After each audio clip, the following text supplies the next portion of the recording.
noches, muy buenas noches. ¿Cómo les va? Estamos nuevamente en una edición de Charlando de Fotografía entre Mate y Mate. Y es un gusto saludarlos. Vamos a ver quiénes están ahí a las vueltas, saludando. Foto Valencia, Alquiler Estudio Fotográfico, mi amigo Juancito Charles Dimber. ¿Cómo andamos? Un gusto saludarte, Juan. Pedro Patiño, ¿cómo andamos? Gerardo Farroney León desde Lima, Perú. Marco Villo también desde Perú. Daniel Facio, ¿cómo andamos desde acá de Santa Fe? León Escamilla desde México, de Oaxaca. Rolf Mayorga, saludos Gustavo y a toda la comunidad fotográfica desde Osorno, Chile. Te esperamos con un buen mate. Qué bueno, Rolf. Bueno, esperemos que pronto podamos andar por ahí. Leandro Montes, buenas noches. Y desde Santiago, República Dominicana. Santiago, qué linda ciudad Santiago. He estado por allí. Vicky Copelo desde Cava, ¿cómo vamos? Buenas noches, un gusto saludarte. Se va juntando gente. Y bueno, es un gusto saludarlos, tenerlos acá. Juan Carlos Saavedra, ¿cómo andamos? Desde Bogotá, Colombia. Bueno, es un gusto realmente. Y hoy vamos a tener una charla bastante linda, bastante interesante. Hoy vamos a hacer una cosa más bien académica, que tiene que ver con el tema de la belleza. Hay una cuestión con esto de la belleza y quiero aclarar, bueno, yo hice una introducción hoy en el artículo de promoción de la charla de hoy. Hay un tema con la belleza y que tiene que ver con esta cuestión de que la belleza es subjetiva. Como la belleza es subjetiva, y que es real, la belleza es subjetiva, hay un montón de factores que están influyendo, algo vamos a hablar de esto. Aparece un montón de mediocres, ignorantes que no quieren crecer y no quieren aprender para hacer cualquier cosa, ¿tá? Y que ellos dicen que es bello y vos no podés decir nada porque es subjetivo. Entonces, a esa manga, viste, de personaje, vamos a decir, esto le vendría muy bien. Porque en la realidad, la cuestión de la belleza tiene ciertos, vamos a decir, conceptos y ciertas estructuras que sería muy interesante conocerlas. Y una de ellas es de la que vamos a hablar hoy. Quizás una de las más, no sé si las más fuertes, pero muy importantes, que es el tema de la proporción o de las proporciones. Pero bueno, cada uno puede seguir nadando en su mar de la ignorancia y hacer lo que quiera. Estamos, no hay problema. Pero para aquellos que realmente quieren saber y que, bueno, tienen esta duda, la cuestión pasa por decirle, no caigan en esa trampa de que pueden hacer cualquier pavada y eso es subjetivo y dale que va, sino que hay cosas que realmente es buena que las tengamos en cuenta y que las contemplemos. ¿Estamos? Con respecto a esto. Sobre todo, ¿saben por qué? Porque los que estamos haciendo esto en serio, de la fotografía, y que queremos jugar en serio, vamos a decirlo así, este tipo de cosas son muy importantes. Porque somos productores de arte, somos productores de imágenes, somos productores de belleza. Tenés que saber cómo. Esa onda de que cualquiera... Miren, la ignorancia que habita hoy hace que hablemos de arte con una banana pegada con una cinta adhesiva a una pared, en un museo, ¿no? En Miami, todo genial, una bienal de arte. Entonces, muchachos, no nos comamos cualquier sapo. Un poco de conocimiento es el que nos va a permitir a nosotros tomar decisiones y tener criterios sobre todo. Pero vamos a ver de qué estamos hablando con este tipo de cosas de la belleza, de la proporción de la belleza. Hay una frase excelente de Alexis Carrel, un médico, biólogo y pensador francés, que dice: la habilidad para captar y percibir lo bello se cultiva y se desarrolla al igual que el conocimiento científico. O sea que no es algo que simplemente está, en algunos puede ser quizás un poco más natural, a otros quizás nos cuesta más, pero se cultiva y se desarrolla, al igual que cualquier conocimiento científico. ¿Está? Pero el concepto de belleza es una percepción subjetiva, influenciada por numerosos factores de la sociedad, variando de acuerdo a la cultura, la época, la religión, filosofía de la época, la edad, y actualmente está muy condicionada por los medios de comunicación que tratan de imponer patrones estéticos. Todo eso nos bombardea y de alguna manera todo eso influye en el concepto de belleza. Cada persona tiene su propio concepto de belleza que determina la forma de mirar, concebir y juzgar al mundo que lo rodea. Pero hoy también estamos viviendo una época muy interesante donde la gente, o mucha gente, muchísima gente, permite y deja que cualquiera le moldee el concepto de belleza en la cabeza. Por eso lo que estamos diciendo que hoy está muy condicionada por los medios de comunicación que tratan de imponer patrones estéticos de acuerdo a sus conveniencias. Así que ojo también con eso. Por eso es importante tener el conocimiento que nos permite entender, que nos permite decidir, que nos permite saber por dónde va la cosa y qué podemos tomar, qué nos sirve, qué no, cómo aplicarlo. Hay un punto que es importante empezar a tener en claro en esto y que tiene que ver con la morfología, y la morfología que tiene que ver con la ciencia que estudia la forma. Con respecto a la etimología de la palabra morfología, podemos decir que deriva del griego y se puede traducir como la ciencia de la forma. Y como morfología se denomina la rama de una disciplina que se ocupa del estudio y la descripción de las formas externas de un objeto. ¿Para qué? Para empezar a tomar conocimiento de la forma como un elemento, digamos, tangible y que podamos darle sus propiedades o su aspecto. Rudolf Arnheim, el autor del libro Arte y Percepción Visual, dice que el proceso perceptivo arranca con la aprehensión de los rasgos estructurales sobresalientes. Precisamente, la forma constituye el aspecto visual y sensible de un objeto o de su representación. Pero la aprehensión de los rasgos estructurales sobresalientes son aquellas cosas que nos llaman la atención, aquellas cosas que caracterizan un objeto. En una taza generalmente va a ser el asa lo que pueda trabajar como algo característico. Y si esto lo tenemos bien representado, ya tenemos el concepto de taza, porque la forma la tenemos asociada en el conocimiento. Justo Villafani afirma que la forma se refiere al conjunto de características que se modifican cuando el objeto cambia de posición, orientación o simplemente de contexto. Este estudioso distingue entre forma y estructura o forma estructural. Este último definido como las características inmutables y permanentes de los objetos sobre las que reposa su identidad visual. Así que, si seguimos con la taza, sabemos que hay características inmutables sobre las que reposa su identidad visual y que lo importante es que si hacemos que aparezca esto en nuestra foto, que pueda reconocerse lo que es, gracias a esas características inmutables que le dan identidad visual. Así que bien, resumamos. Vimos un poco que necesitamos de la morfología, esta ciencia que estudia las formas, esta ciencia que de alguna manera nos permite entender bien y saber bien esta cuestión del volumen, de la textura, del aspecto, de la forma de las cosas. ¿Está? Bien, que tiene que ver con lo de la iconicidad, que muchas veces hablamos de eso. Ahora, por otro lado, estamos viendo además que esta cuestión de la forma o de la percepción de la forma tiene que ver con esa forma estructural o esas características propias del objeto que le dan identidad visual. O sea, aquellas cosas aquellos rasgos que son característicos en los distintos objetos que van a permitir que se reconozcan. ¿Tá? Y eso es un primer paso fundamental en nuestra fotografía. Ahora vamos a la cuestión que tiene que ver con esta parte de lo que concibe como belleza. ¿Tá? Y hemos dicho que la belleza se trata de una apreciación subjetiva. La concepción de belleza puede variar entre distintas culturas y cambiar también con los años. Porque la belleza se define como la característica de una cosa que, a través de una experiencia sensorial, a través de la percepción, procura una sensación de placer o un sentimiento de satisfacción. Sabemos que la percepción es la respuesta del cerebro a cualquier estímulo sensorial, o sea, de los sentidos, ¿no? El tacto, la vista, el olfato, el oído, el gusto. Entonces, aquella cosa que a través de una experiencia sensorial, a través de la experiencia de los sentidos, nos da una sensación de placer o un sentimiento de satisfacción, hablamos de belleza.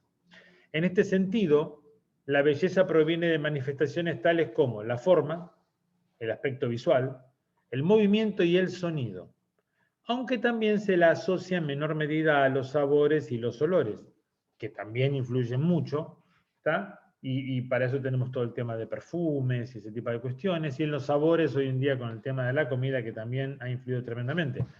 Pero en las bellas artes y en ese tipo de cosas estamos constantemente hablando de la forma, el aspecto visual, el movimiento, el sonido en la música.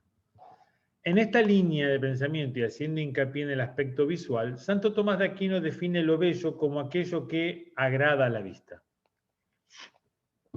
Fíjense qué interesante. Santo Tomás de Aquino opinaba que la percepción de la belleza es una clase de conocimiento. Encontró una relación entre el sujeto, ¿tá?, y el objeto, entre el que mira y lo que es mirado, ¿tá? Y esa relación es la percepción. El objeto, decía él, se manifiesta como forma. Y lo reconocemos a través de sus rasgos característicos, de su identidad visual, de aquellas cosas que nos permiten incorporarlo a nuestro conocimiento gracias a la forma que tiene, su utilidad y todo.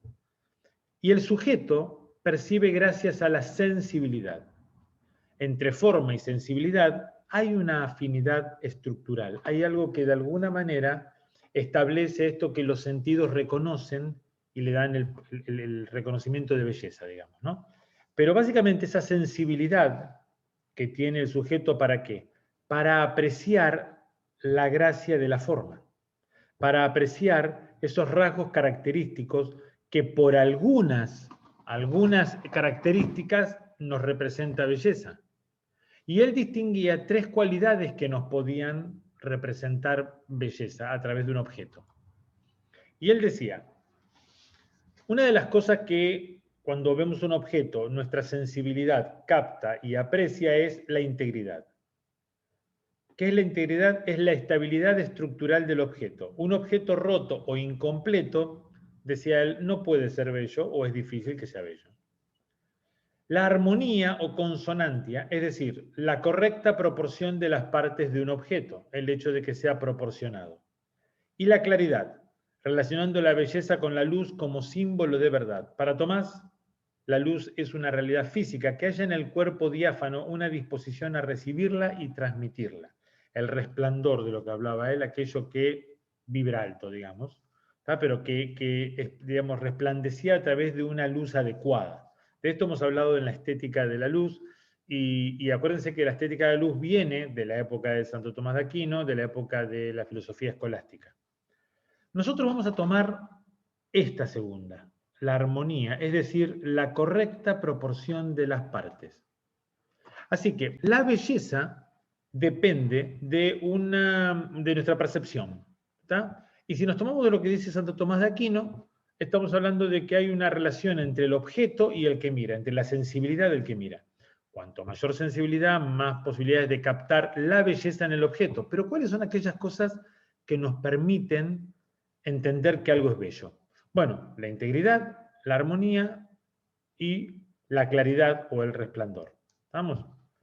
La integridad, estamos hablando de algo entero, algo que no sea roto, algo que esté completo, ¿está? Pero la armonía es un punto clave y no es tan abstracto quizás como la claridad.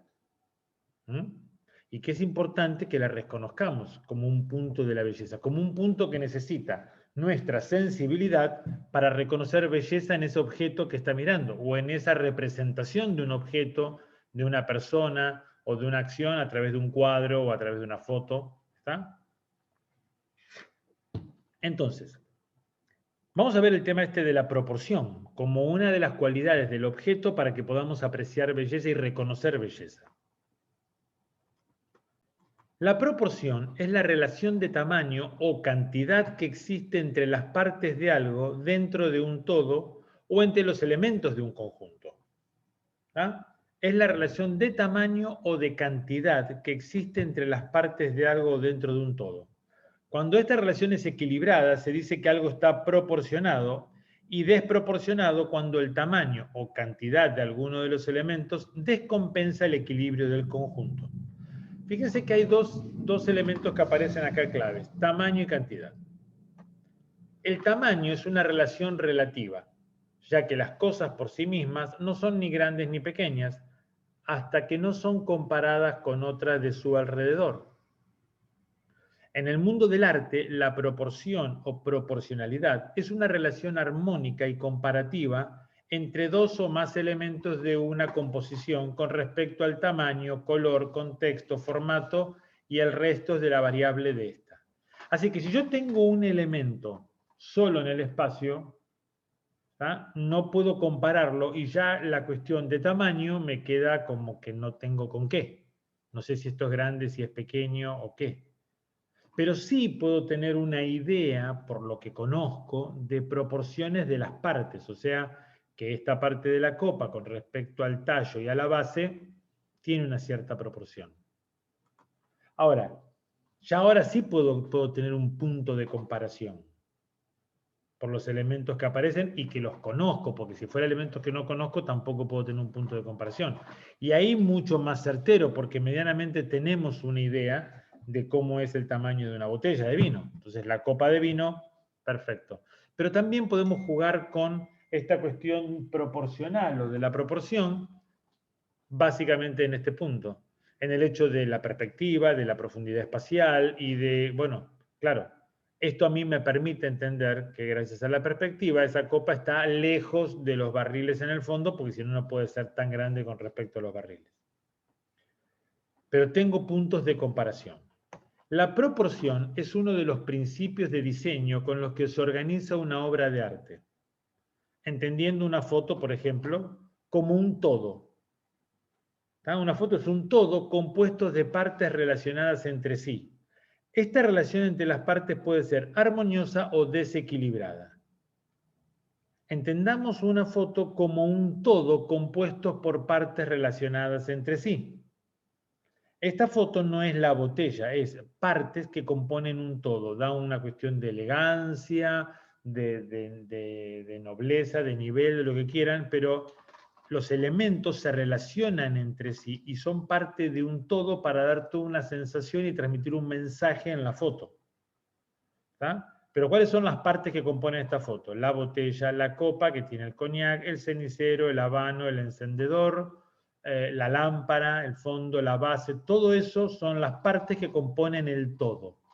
Hay una coherencia armónica porque todo se relaciona, la paleta de colores, los elementos se relacionan entre sí, me hablan de un estilo de vida, todas esas cuestiones. Cuando la obra está proporcionada, es decir, cuando existe una relación equilibrada entre sus partes, tanto pueden ser, dijimos, de tamaño como de armonía, de relación, ¿tá? Se está buscando la armonía matemática u óptica del conjunto, una belleza platónica basada en la armonía característica del arte clásico. ¿Está? Quiere decir esto, que de alguna manera los elementos se relacionan entre sí y forman un conjunto armónico, pero también tenemos una idea de proporcionalidad a través de los tamaños por una cuestión de comparación. Mientras que cuando se fuerza la desproporción de uno o varios elementos a través del encuadre, tanto sea por el punto de vista o exagerado por la distancia focal utilizada, este desequilibrio puede ser un recurso expresivo. Pero en este caso estamos hablando de un desequilibrio ¿de qué? Un desequilibrio de las partes. O sea, un desequilibrio de lo que compone la imagen. En este caso vemos que el tamaño de la cabeza y de los cuerpos no se condice con los pies, o mismo la guitarra. El tamaño de la guitarra comparado con las manos sería algo extremadamente chiquito. Ahora, esta desproporción, digamos, buscada, ¿sí? Este punto de vista de arriba con una distancia focal que exagera esa proporción, ¿tá? Está buscado como un recurso expresivo. Eso no quiere decir que en la fotografía tiene que haber desequilibrio o falta de armonía. No, no, no. En este caso puntual hay una exageración en esa relación de tamaños. Nosotros podemos tomar, como dijimos, las proporciones como medida, así que pueden ser también una manera de definir medidas. en vez de una cifra exacta, se toma como referencia la relación de tamaño o cantidad entre dos o más elementos dentro de un conjunto. ¿Estamos? Por ejemplo, qué sé yo, esto lo podemos ver cuando hacemos una torta que lleva 2 partes de leche y 3 partes de harina. O sea, en vez de decir cantidades, vamos en esas proporciones. En la composición, la proporción está muy relacionada con el encuadre. Atenti a esto. La manera en que se divide el área donde vamos a componer la imagen es una cuestión importante porque estas proporciones fundamentales son las que provocan el primer impacto sobre el ojo del espectador. ¿Está? Así que la manera en que vamos a dividir el área donde vamos a poner las cosas es importante. Y ahí estamos hablando de proporciones. ¿Cuánto le damos a esta parte? ¿Cuánto le damos a aquella? Las formas adquieren su significado cuando se estructuran dentro de una composición. Fíjense, ¿no? Las formas sueltas a las vueltas por ahí, o fotografiadas por separado, no tienen un significado más en sí que su simple uso, pero adquieren un significado cuando están juntas en una composición. Por eso resulta fundamental organizar los elementos que forman el conjunto de la imagen de manera equilibrada para obtener un efecto de unidad y orden, asignándole a cada uno de ellos el tamaño y la posición adecuada para el fin que nos propongamos, o sea, jerarquizando, dándole más jerarquía a una cosa o a la otra, sabiendo qué puede tener más jerarquía que otra. Pero la clave está que las formas adquieren un significado determinado cuando se estructuran en una composición. Por eso la composición es para organizarlo el conjunto de elementos en la imagen con un determinado fin, que es el jerarquizar. Entonces sabemos que en una imagen la figura humana es lo que mayor jerarquía va a tener y eso necesitamos compensarlo, equilibrarlo con elementos donde va a haber cierta tensión o va a haber cierto tipo de equilibrio moviéndose dentro de la imagen y donde los elementos ya empiezan a tener una significación, no solamente técnicamente en el equilibrio, sino en todo el ambiente que generan y en toda la información que aportan, por ejemplo, con respecto al fotografiado, en este caso. En toda imagen existen zonas del encuadre ocupadas por elementos principales, mientras que otras bien no tienen contenido o bien aparecen ocupadas por elementos secundarios. Pero cada uno de ellos, cada uno de esos elementos cumple una función dentro de la composición. Están los elementos primarios, los secundarios, los decorativos, los llenespacios. El tamaño, la forma o el color determina el peso visual de los elementos y a ello debemos recurrir cuando queremos situar el núcleo semántico de la imagen, es decir, la zona de máximo interés y por lo tanto la máxima atención. Así que yo puedo hacer que a través de la luz, a través de la forma, a través de la posición dentro del encuadre, ese objeto tenga mucho más peso, más preponderancia. Esa zona, esa proporción de la zona que yo elijo para componer, tenga mucha más importancia y llame la atención del espectador. El tema es que lo que necesitamos entender de todo esto que venimos viendo pasa por lo que se puede denominar, en cierta manera, el secreto de la belleza. ¿Alguna vez se han preguntado qué nos lleva a todas las personas a considerar bellas las mismas cosas? ¿Qué tienen en común todo aquello que consideramos hermoso? Independientemente de los gustos culturales de cada cultura y época, la belleza esconde un secreto que rebasa estos límites y que está presente en todo aquel elemento de la naturaleza y el arte que consideramos bello. Es el número de oro o proporción áurea. La proporción áurea se le ha asignado muchas definiciones y nombres: el número de oro, el número dorado o número áureo, sección áurea, medida áurea o divina proporción. Leonardo Pisano, también conocido como Fibonacci, fue un famoso matemático de Italia que se dedicó a divulgar por Europa el sistema de numeración árabe, 1, 2, 3, con base decimal y con un valor nulo, el 0. Y lo hizo con su libro del Ábaco en 1202. Pero el gran descubrimiento de este matemático fue la sucesión de Fibonacci, que posteriormente dio lugar a la proporción áurea en el arte. ¿Qué es la sucesión de Fibonacci? Se trata de una serie numérica, 0, 1, 1, 2, 3, 5, 8, 13, 21, 34, 55, etc. Sigue hasta el infinito. Es una serie infinita en la que la suma de dos números consecutivos siempre da como resultado el siguiente número. 1 más 1, 2. ¿Tá? 2 más 3, 5. 3 más 5, 8. 5 más 8, 13, como podemos ver acá. ¿Tá? 13 más 21, 34. La relación que existe entre cada pareja de números consecutivos, es decir, si dividimos cada número entre su anterior, se aproxima al número áureo, que es 1,618034 y va al infinito. ¿Está?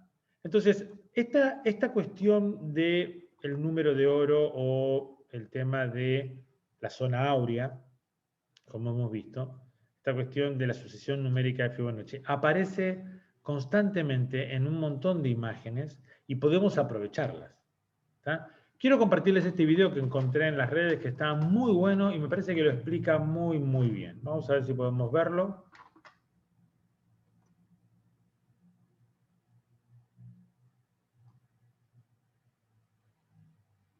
Los números de Fibonacci parecen repetirse en la naturaleza una y otra vez, pero ¿cuáles son esos números? ¿Y dónde puedo verlos en la naturaleza? La sucesión de Fibonacci es una sucesión de números donde el primer número es un 1, el segundo número también es un 1, y todos los números que le siguen son la suma de los dos números anteriores. Entonces, el tercer número de la serie sería la suma del primero, que es un 1, y del segundo, que también es un 1, que da 2. Y el cuarto número es la suma de los dos anteriores, que da 3. Y después viene el 5, y después viene el 8, después viene el 13, y así sucesivamente. Esta sucesión de números fue descrita por matemáticos de la India, pero fue traído a Europa por Leonardo de Pisa, que además de parecerse mucho a Michael Cera, era conocido como Fibonacci, que por cierto también es el responsable de difundir en Europa el sistema indo-arábigo de números, que si no fuera por eso todavía seguiríamos escribiendo en números romanos en nuestra vida cotidiana. La cuestión con estos números es que aparecen sorpresivamente muchas veces en la naturaleza. Por ejemplo, si vemos las secciones que tiene una banana en una rodaja, se pueden ver 3 secciones, o en una manzana que se pueden ver 5, o los pétalos de las flores que pueden ser 3, 5, 8, 13 o 21.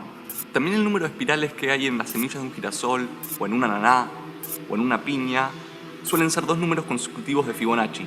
Pero una de las cosas más interesantes acerca de la sucesión de Fibonacci es que si agarramos cualquiera de sus números y lo dividimos por el anterior, a medida que vamos aumentando los números, vamos viendo que tiende a un mismo número, que es 1.618033 con infinitos decimales. Pero, ¿por qué este número es tan interesante? Este número es interesante porque es el número áureo. El número áureo es un número irracional que normalmente se lo representa con la letra griega phi, y en la antigüedad era considerado como la proporción divina. Surge mucho antes que se encontrara una relación con la sucesión de Fibonacci, y es la proporción que hay entre A más B dividido A, cuando esa proporción es exactamente igual a A dividido B, una proporcionalidad recursiva. Esta proporción se puede ver mucho en la geometría, como por ejemplo en la proporción que se ve entre los segmentos de un pentagrama, pero también se puede ver mucho en la naturaleza. La proporción que tienen las ramas de algunas plantas, o la proporción que tienen las partes de los cuerpos de algún insecto, o de animales, o incluso de nosotros, los humanos. Y también, como es una proporción considerada agradable a la vista, como de perfección física, se utilizó mucho en el arte, la arquitectura y el diseño. También podemos ver al número áureo y a la sucesión de Fibonacci en las espirales que forman las galaxias. Pero, ¿cómo veo el número áureo en las espirales de las galaxias? Si armamos un rectángulo con cuadrados perfectos de la sucesión de Fibonacci, 1 por 1, 1 por 1, 2 por 2, 3 por 3, 5 por 5, 8 por 8, 13 por 13, y así nos acercaríamos cada vez más a un rectángulo áureo. Si a estos rectángulos les trazamos una curva de una esquina a la otra y vamos uniendo cuadrados de esa manera, se forma una espiral que es la espiral de Fibonacci, que es una espiral muy aproximada a la espiral dorada. Esta espiral dorada la podemos encontrar muchísimo en la naturaleza, como por ejemplo en el caparazón del Nautilus, o en los huracanes, o en nuestras orejas, o en las olas del mar, o también en los girasoles que vimos antes, como muchísimos otros ejemplos. E incluso, tal vez, este mismo video pertenezca de alguna manera a varios números de la sucesión de Fibonacci.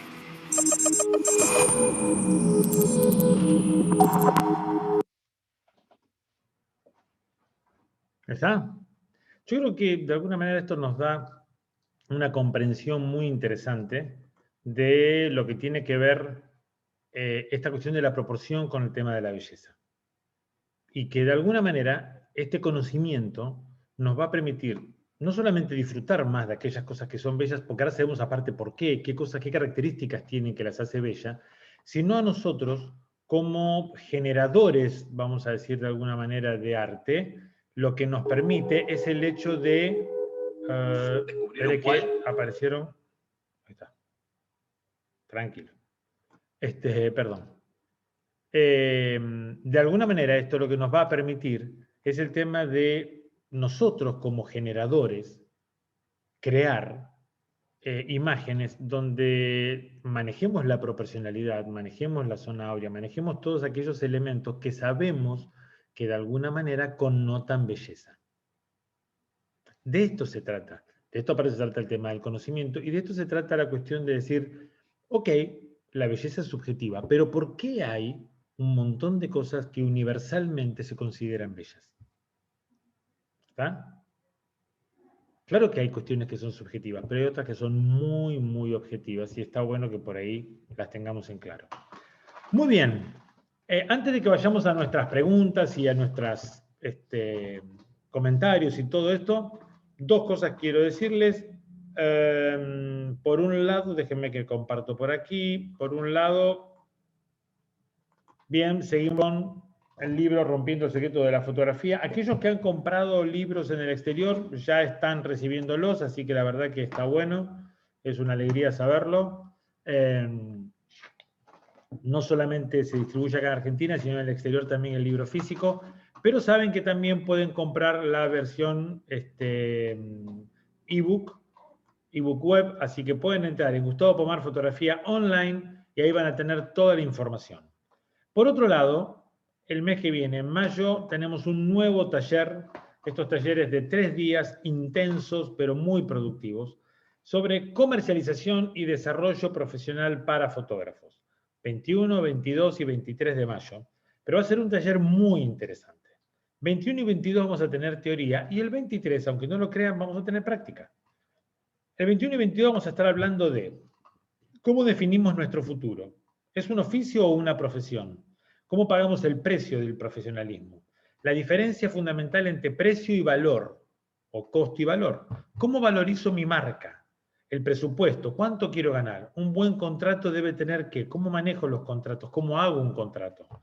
Los clientes, ¿cómo me relaciono con ellos? ¿Quién quiero que sea mi cliente? ¿Tá? ¿Con quién quiero trabajar? La negociación, cómo no perder en una negociación y cómo poder llegar con éxito al final. El plan de acción, las inversiones, todas aquellas cosas que tenemos que manejar porque tenemos que entender que lo que vamos a generar son negocios. ¿Está? Por otro lado, el día domingo, este taller lo voy a dar junto con un gran amigo que es Pablo Limardo, y es mi desarrollador web, aparte de todo el contenido que ustedes ven en plataforma, en la página web, en las redes, todo. Y Pablo va a estar enseñando sobre el desarrollo de presencia digital, elementos fundamentales para tener un sitio web, recomendaciones a tener en cuenta antes de empezar a desarrollar un sitio, qué es WordPress, ¿tá? Que es hoy en día una plataforma que se utiliza en un porcentaje impresionante para todo lo que es páginas web,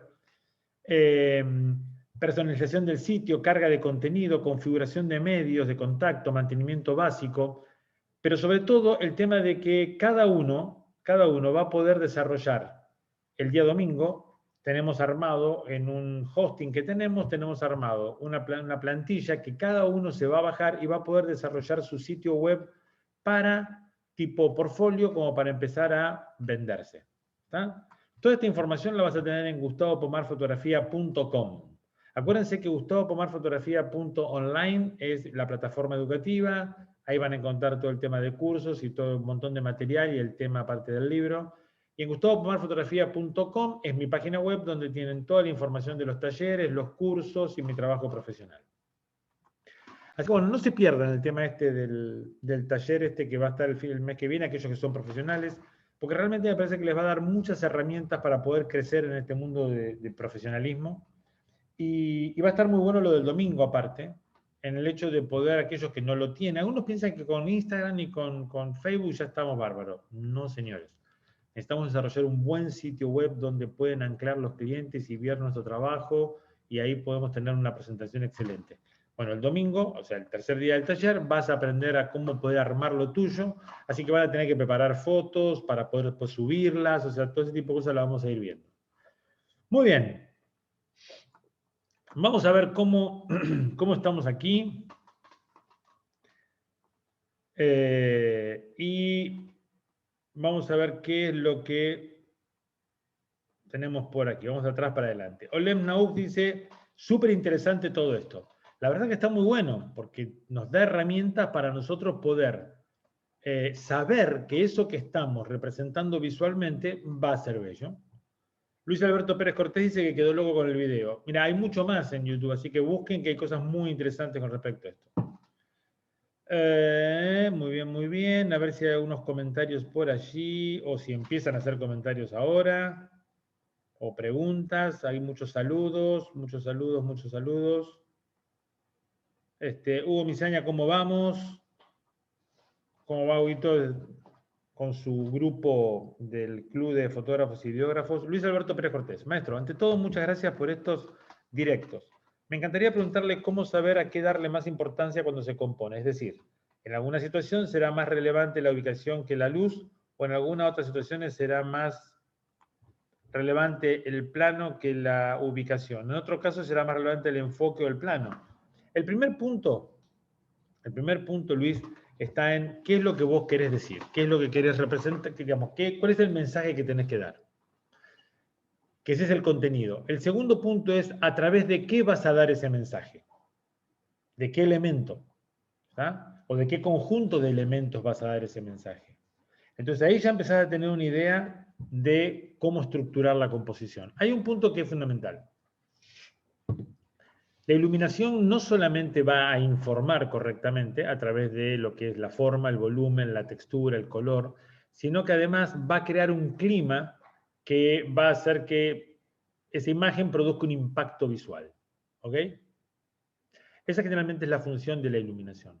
Ahora, la ubicación de los elementos, lo que nos va a permitir, la proporción que demos en un encuadre de los espacios, una correcta lectura. O sea, vamos a indicar al espectador de la foto cuál es el recorrido visual que tiene que llevar en nuestra foto para de esa manera poder, digamos, entender el mensaje, decodificar la imagen y entender el mensaje que estamos dando. Entonces, hay un punto que es fundamental en esto. No hay una constante.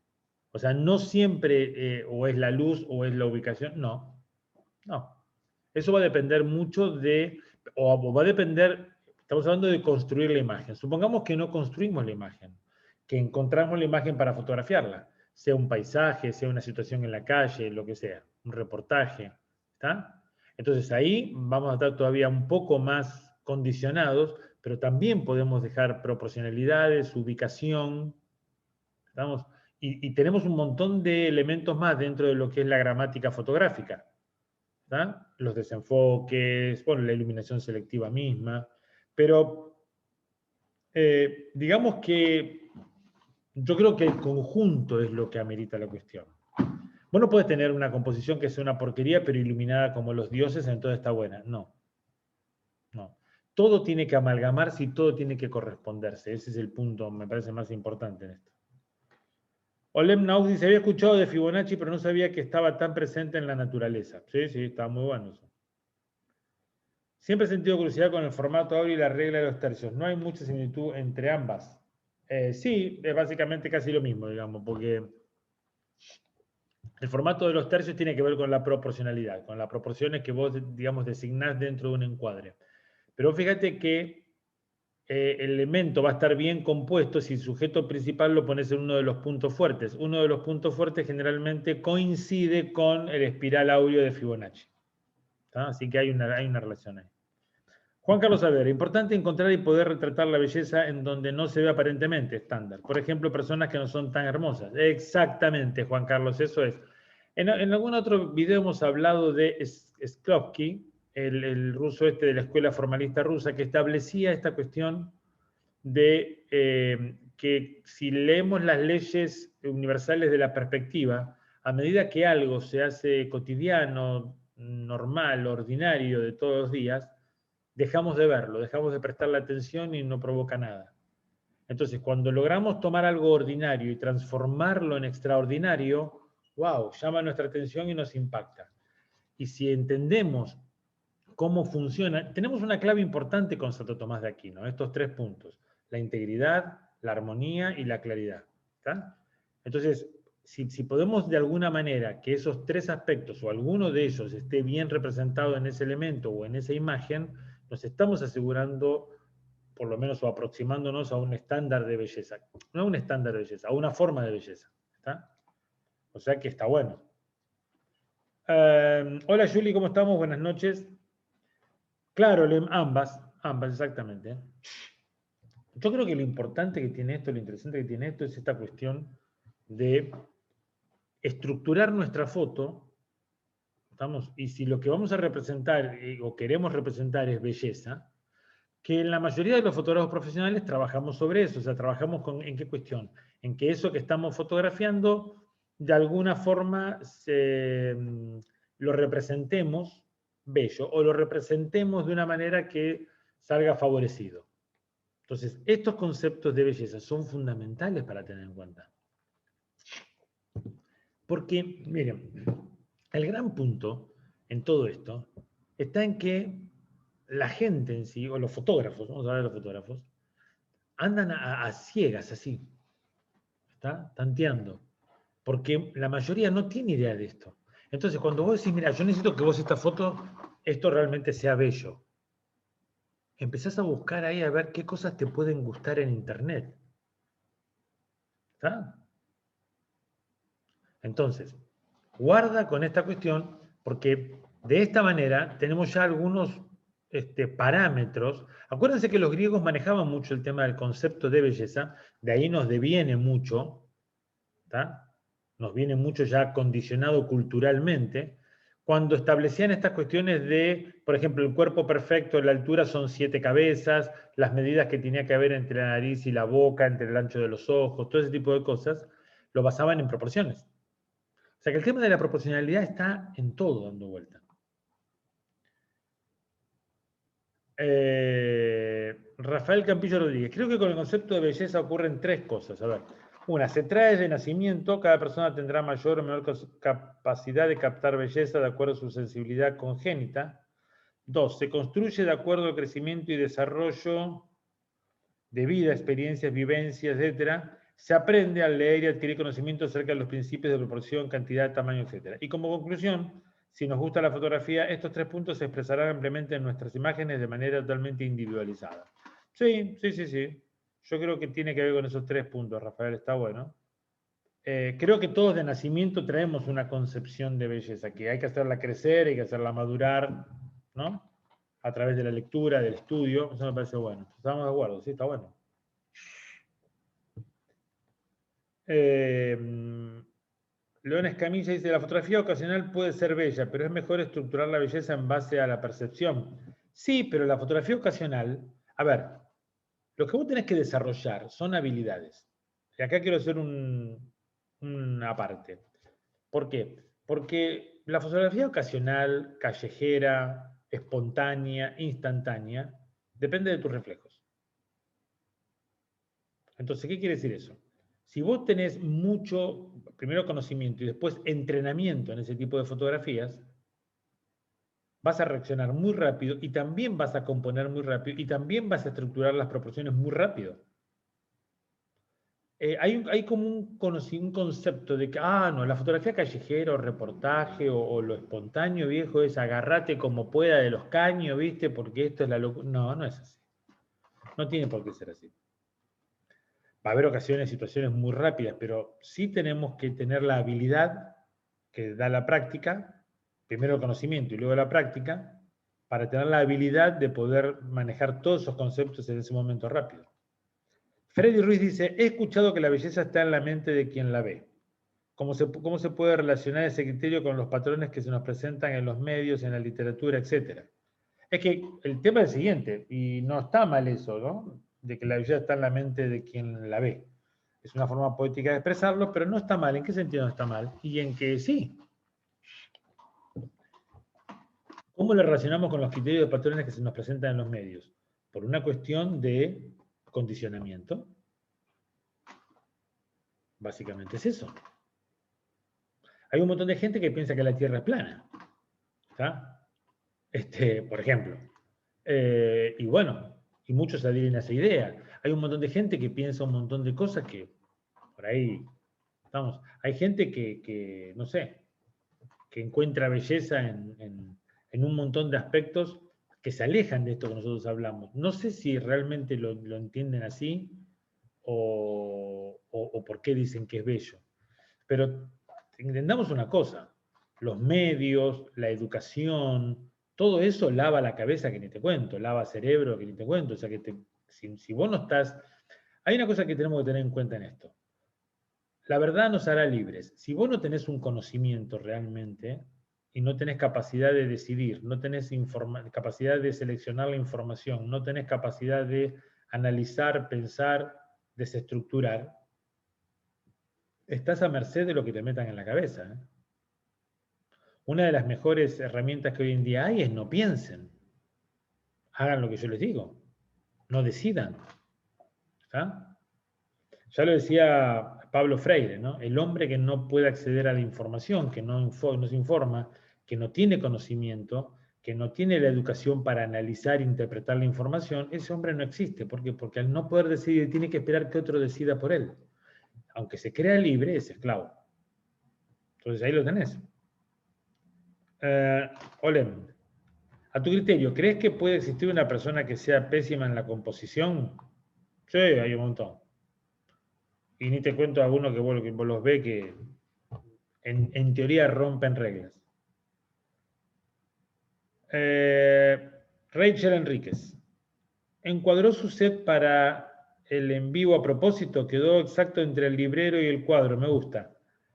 Sí, generalmente me pongo ahí.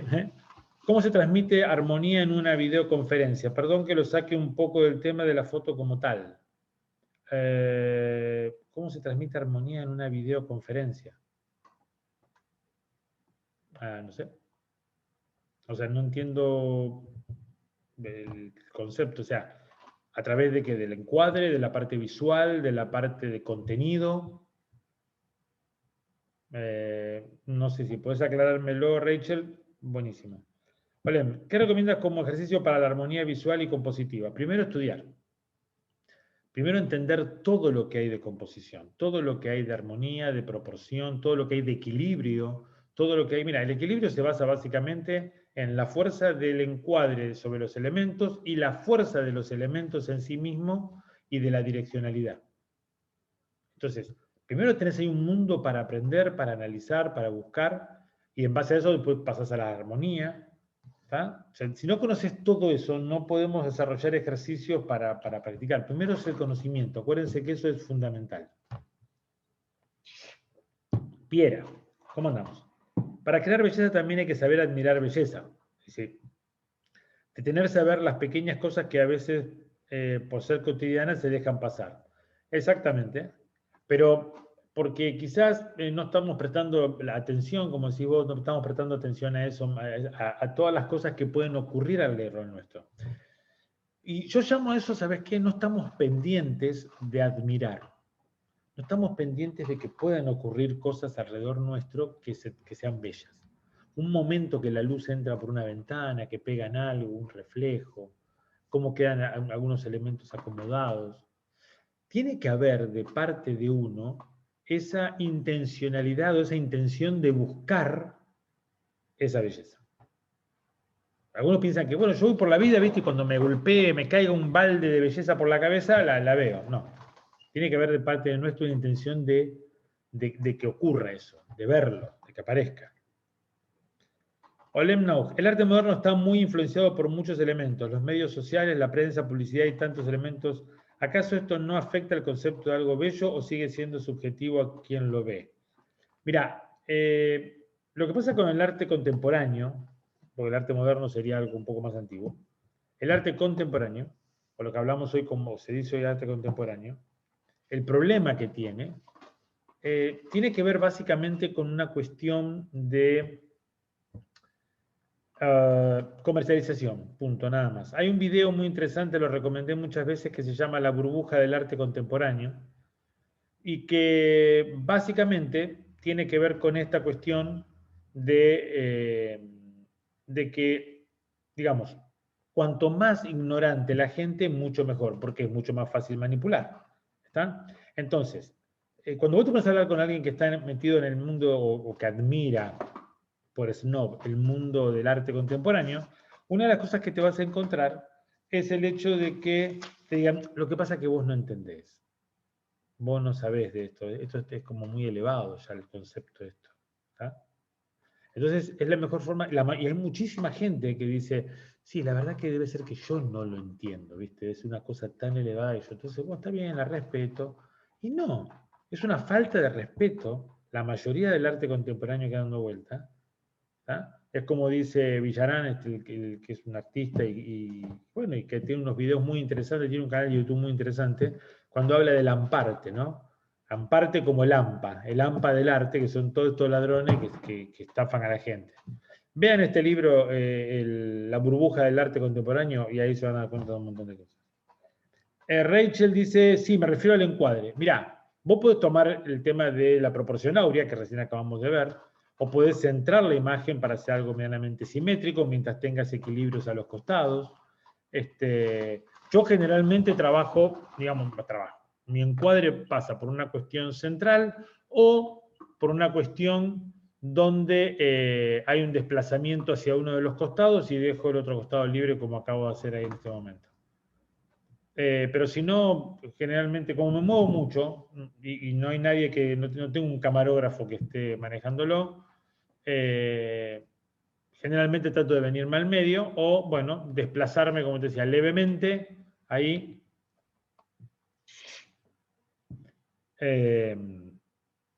Donde, bueno, no, perdón, estoy dejando, lo que pasa es que acá encima está espejado esto. Así que esta cuestión sería para este lado, ahí venimos. ¿Está? Donde estamos dejando aquel lado más completo, porque todo ese espacio blanco, digamos que no es muy favorecedor. Ahora, si movemos para este otro costado, sí estamos viendo algo interesante. Vamos a ver, que ahí me estoy dando cuenta. Sí, muy bien, muy bien, muy bien. Pero bueno, ahí tendrías una idea. Piera dice, en estos días oí una frase que decía, la falta de creatividad es una estrategia de marketing. ¿Qué opinás? La falta de creatividad es una estrategia de marketing. Me parece demasiado descolgado, Piera. O sea, la falta de creatividad como una estrategia de marketing, no sé, no lo entiendo. O sea, ¿por qué sería una estrategia de marketing no tener creatividad? La verdad que no sé. No sé qué decirte, o sea, no sé en qué contexto se dijo eso aparte, ¿viste? ¿Qué sé yo? Pero me parece demasiado descabellado. La falta de creatividad es una estrategia de marketing. ¿Por qué sería? O sea, no sé. No. La verdad que me parece absurdo aparte, pero bueno. Se refería a la música repetitiva de hoy en día.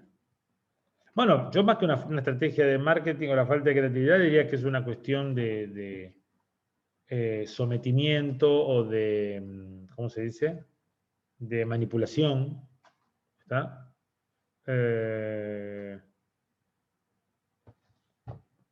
Sí, a ver, podría aplicar otras cosas, repetir lo mismo una y otra vez. Está bien, dice Piera.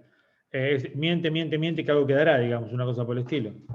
Pero sí, son todas estrategias, no sé si de marketing, son todas estrategias sobre todo de manipulación de masas, de control de masas, que el marketing puede ser utilizado para eso, sí, daría bien.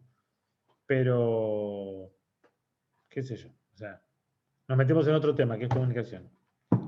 Olem, ¿crees que en los concursos de fotografía se premia lo bello o lo armonioso visualmente en sentido general? Yo creo que generalmente en los concursos de belleza los que están juzgando no tienen ni idea de lo que juzgan y juzgan lo que les gusta.